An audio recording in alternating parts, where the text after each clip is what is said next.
খবৰলৈ পুনৰ ৰাজ্যত অনলাইন প্ৰবঞ্চকৰ বেহা শ্বেয়াৰ মাৰ্কেটত ধন বিনিয়োগৰ নামত প্ৰবঞ্চনা গুৱাহাটী মহানগৰীত সংঘটিত হৈছে প্ৰবঞ্চনাৰ ঘটনা প্ৰবঞ্চকৰ জালত পৰিল ৰিহাবাৰীৰ এগৰাকী যুৱতী এই বিষয়ৰ সন্দৰ্ভত জনাই যাম খুব বিশেষ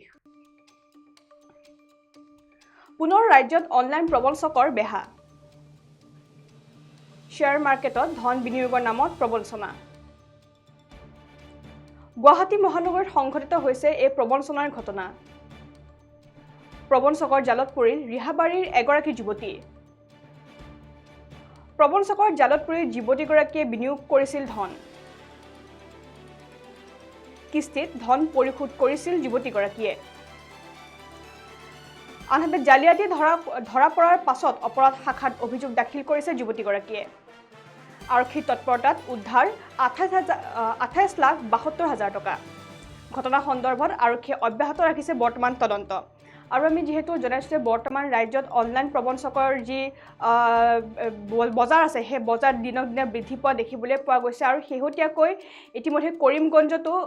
অনলাইন প্ৰবঞ্চকৰ দুই প্ৰবঞ্চকক ইতিমধ্যে আৰক্ষীয়ে কৰায়ত্ব কৰিবলৈ সক্ষম হৈছিলে ৰাতাবাৰী আৰক্ষী থানাৰ আৰক্ষীসকলৰ অভিযানত ইতিমধ্যে তেওঁলোকক আটক কৰিবলৈ সক্ষম হোৱা দেখিবলৈ পোৱা গৈছিল আৰু সেই বাতৰি আমি শুকুৰবাৰৰ দিনটোত সম্প্ৰচাৰ কৰিছিলোঁ আৰু সেই ঘটনাৰ পিছতে এতিয়া মহানগৰী অৰ্থাৎ গুৱাহাটী মহানগৰীত এবাৰ প্ৰবঞ্চনাৰ ঘটনা দেখিবলৈ পোৱা গৈছে আৰু ৰাজ্যত যিহেতু যি অনলাইন প্ৰবঞ্চকৰ যি বেহা আছে সেই বেহা বৰ্তমান বহল পৰিসৰত বিয়পি যোৱা বৰ্তমান সময়ত দেখিবলৈ পোৱা গৈছে আৰু ইতিমধ্যে শ্বেয়াৰ মাৰ্কেটত ধন বিনিয়োগৰ নামত ইতিমধ্যে প্ৰবঞ্চনাৰ যি জাল আছে সেই জাল দিনক দিনে বৃদ্ধি পোৱা দেখিবলৈ পোৱা গৈছে আৰু ইয়াৰ পিছত গুৱাহাটী মহানগৰীত সংঘটিত হৈছে এই প্ৰবঞ্চনাৰ ঘটনা অৰ্থাৎ পুনৰ এবাৰ গুৱাহাটী মহানগৰীত অনলাইন প্ৰবঞ্চনাৰ ঘটনা দেখিবলৈ পৰিলক্ষিত হৈছে প্ৰবঞ্চকৰ জালত পৰিল এবাৰ ৰিহাবাৰীৰ এগৰাকী যুৱতী এবাৰ অনলাইন প্ৰবঞ্চকৰ জালত পৰিছে আৰু প্ৰবঞ্চকৰ জালত পৰি যুৱতীগৰাকীয়ে বিনিয়োগ কৰিছিল বৃহৎ পৰিমাণৰ ধন বিনিয়োগ কৰিছিল যুৱতীগৰাকীয়ে অনলাইন প্ৰবঞ্চকৰ জালত পৰি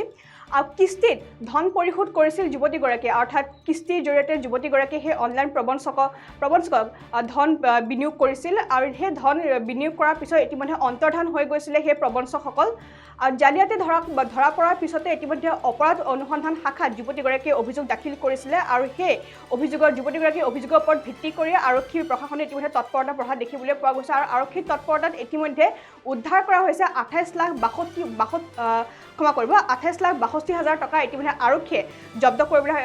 কৰিবলৈ সক্ষম হৈছে আৰু ঘটনা সন্দৰ্ভত ইতিমধ্যে আৰক্ষীয়ে তদন্ত অব্যাহত ৰখা দেখিবলৈ পোৱা গৈছে এই ঘটনা সন্দৰ্ভত আৰক্ষীয়ে ইতিমধ্যে তদন্ত অব্যাহত ৰাখিছে আৰু যিহেতু ৰাজ্যত দিনক দিনে অনলাইন প্ৰবঞ্চকৰ বেহা বৃদ্ধি পোৱা দেখিবলৈ পোৱা গৈছে আৰু তাৰ সমান্তৰালভাৱে যিসকল অনলাইন জুৱাৰী আছে বা যিসকল সুৎখোৰ আছে সেইসকলৰ বিৰুদ্ধে আৰক্ষী প্ৰশাসনে ইতিমধ্যে অভিযান চলাই আছে আৰু তাৰ সমান্তৰালভাৱে ৰাজ্যত চাইবাৰ ক্ৰাইমৰ যিহেতু অপৰাধ দিনক দিনে বৃদ্ধি পাইছে আৰু তাৰ সমান্তৰালকৈ এতিয়া অনলাইন প্ৰবঞ্চকৰ যি বেহা আছে সেই বেহাও বৰ্তমান সময়ত বৃদ্ধি হোৱা দেখিবলৈ পোৱা গৈছে আৰু বিশেষকৈ শ্বেয়াৰ মাৰ্কেটৰ নাম লৈ শ্বেয়াৰ মাৰ্কেটৰ বজাৰত ধন বিনিয়োগ কৰি ইতিমধ্যে কেইবাগৰাকীও লোক বৰ্তমান সময়ত সৰ্বস্বান্ত হৈছে আৰু যাৰ পৰিপ্ৰেক্ষিতত কৰিমগঞ্জৰ ৰাতাবাৰী আৰক্ষী থানাৰ আৰক্ষীসকলেও ইতিমধ্যে দুয়োগৰাকী অনলাইন প্ৰবঞ্চকক ইতিমধ্যে আটক কৰিবলৈ সক্ষম হৈছে আৰু কৰিমগঞ্জৰ পিছত এইবাৰ গুৱাহাটী মহানগৰীত তেনে এক অনুৰূপ ঘটনা সংঘটিত হৈছে আৰু এইবাৰ গুৱাহাটীৰ ৰিহাবাৰীৰ এগৰাকী যুৱতী সৰ্বস্বান্ত হৈছে অনলাইন প্ৰবঞ্চকৰ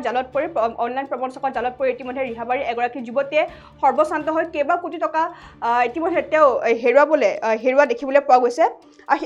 শেহতীয়া তথ্য অনুসৰি প্ৰবঞ্চকৰ জালত পৰি 1.3 কোটি টকাৰ বিনিয়োগ কৰিছিল যুৱতীগৰাকীয়ে অৰ্থাৎ এই অনলাইন প্ৰবঞ্চকৰ জালত পৰি ইতিমধ্যে সেই ৰিহাবাৰী সেই যুৱতীগৰাকীয়ে ইতিমধ্যে 1.3 কোটি টকা বিনিয়োগ কৰিছিল অনলাইন প্ৰবঞ্চকক আৰু কেইবাটাও কিস্তিত ধন পৰিশোধ কৰিছিলে যুৱতীগৰাকীয়ে আমি যিহেতু জনাইছোঁ যে কেইবাটাও কিস্তিত সেই যুৱতীগৰাকীয়ে ধন পৰিশোধ কৰিছিল আৰু ধন বিনিয়োগ কৰিছিল 1.3 কোটি টকা অৰ্থাৎ 1.3 কোটি টকা অৰ্থাৎ ক'বলৈ গ'লে বৃহৎ পৰিমাণৰ এক ধন বিনিয়োগ কৰিছিল সেই অনলাইন প্ৰবঞ্চকৰ জালত পৰি ৰিহাবাৰী সেই যুৱতীগৰাকীয়ে আৰু ইয়াৰ পিছতে জালিয়াতি ধৰা পৰাত আৰক্ষী অপৰাধ শাখাত ইতিমধ্যে যুৱতীগৰাকীয়ে অভিযোগ দাখিল কৰিছিলে এই বিষয় সন্দৰ্ভত যিহেতু তেওঁ যেতিয়া গম পাইছিলে এই সমগ্ৰ ভুৱা আৰু তাৰ পিছতে যুৱতীগৰাকীয়ে জালিয়াতি ধৰা পৰাৰ পিছতে আৰক্ষী অপৰাধ শাখাত ইতিমধ্যে এই বিষয়ৰ সন্দৰ্ভত অভিযোগ দাখিল কৰিছিলে আৰু এই যুৱতীগৰাকীৰ অভিযোগৰ ওপৰতে ভিত্তি কৰি আৰক্ষীৰ মাজত তৎপৰতা বঢ়া দেখিবলৈ পোৱা গৈছিলে মহানগৰী আৰক্ষীৰ মাজত তৎপৰতা বাঢ়িছিলে আৰু আৰক্ষীয়ে ইতিমধ্যে এই বিষয়ৰ সন্দৰ্ভত অভিযান চলাইছিলে আৰু অভিযানৰ অন্তৰালত ইতিমধ্যে আৰক্ষীয়ে জব্দ কৰিবলৈ সক্ষম হৈছে 28,62,000 টকা 62,000 টকা ইতিমধ্যে আৰক্ষীয়ে জব্দ কৰিবলৈ সক্ষম হৈছে আৰু ঘটনা সন্দৰ্ভত বৰ্তমানৰ আৰক্ষীয়ে এই বিষয়ৰ তদন্ত অব্যাহত ৰাখিছে তদন্ত ইতিমধ্যে অব্যাহত ৰখা দেখিবলৈ অব্যাহত ৰাখিছে আৰক্ষীয়ে বিষয় সন্দৰ্ভত আৰু ইয়াৰ পিছতে ৰাজ্যত অনলাইন প্ৰবঞ্চকৰ বিৰুদ্ধে সৰব হৈ পৰিছে আৰক্ষী প্ৰশাসন